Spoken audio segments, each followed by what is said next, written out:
sebagai seorang aktris saya pengen bisa mengeksplor kemampuan akting saya di genre yang lain sama seperti Zaskia Mania dan Luna Maya. Terima kasih Bang. Oke, ini aku tambahin, aku udah punya jawaban. Akhirnya.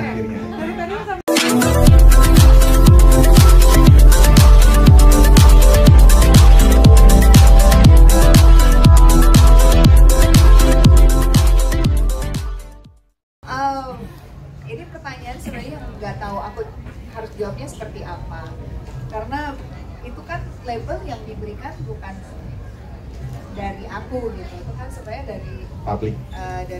Publik, dari wartawan gitu, dari netizen lah ya, bisa dibilang dari masyarakat yang mungkin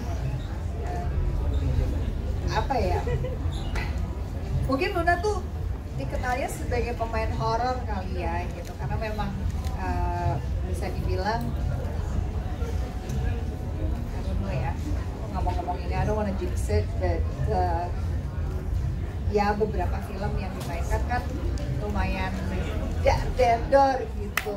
Amin. Jadi, tapi sebenarnya kan jujur, Zaskia kamu nih yang aku nggak tahu mau jawab apa gitu. Coba kalau kamu versinya gimana? Nah, kamu nyontek terus ya. Abis aku ini pertanyaan yang sering Tapi sebenarnya ditanya. ini udah pernah kita omongin ya. Maksudnya karena kita nggak pernah mau nge-labeli diri kita juga gitu. Kita ngerasa kita bisa main karakter apapun, tapi memang mungkin kita bertiga lebih kenalnya mungkin di film horor gitu. Tapi ya alhamdulillah kalau misalkan memang penonton Indonesia, para teman-teman wartawan suka kita main di film horor, tapi tenang aja, kita masih bisa main selain horor juga teman-teman. Oke Mas Agung? Oke. Dan kalau misalkan nggak dikasih kesempatan aja. Tapi kalau misalkan kayak Ratu dan lain-lain ya kita syukuri aja gitu.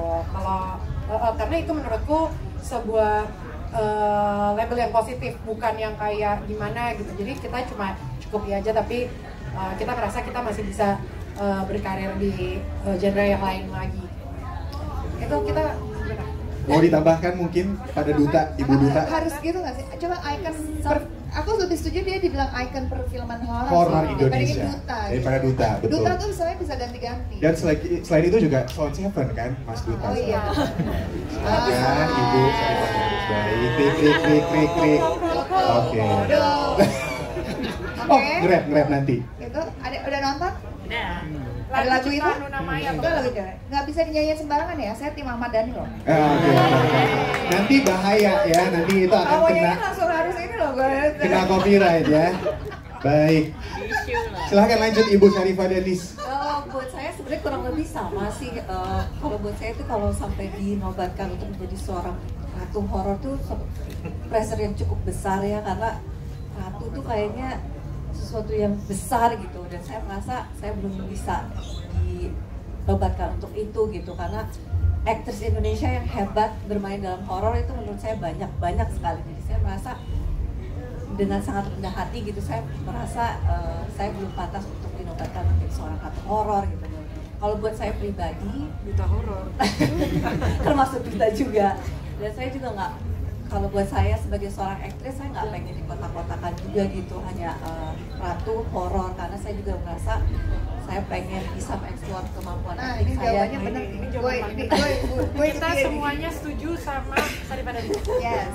Mas Agung bisa calling kita lagi.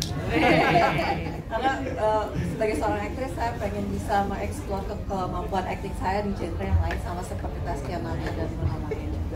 Terima kasih Mbak. Oke, ini aku tambahin, aku udah punya jawaban. Akhirnya. Silahkan Kak Luna. Nah, kurang lebih sama sih sebenarnya. Ya bisa dibilang pressure juga ya gitu. Tapi kalau menurut aku, I have to say sampai sekarang, detik sekarang, I think we have to crown itu nggak akan pernah turun dari Bunda Susana sih menurut aku. Iya, betul. Menurut Best. aku. Itu Oke. memang udah di situ. The icon, the one and The only. icon, and then she's the queen. We cannot replace her. Jadi I think we should shout out siapa sih Ratu sebenarnya ya beliau. Oke, dan pelanjutnya adalah para 3 ratu horor. Beri tepuk tangan yang meriah untuk para generasi-generasi perfilman Indonesia yang tidak hanya pengen untuk dikategorikan sebagai 3 ratu horor aja, tapi benar-benar jadi sineman untuk di drama misalnya atau di film-film lainnya. Jangan lupa ya di subscribe dan nyalakan lonceng notifikasinya.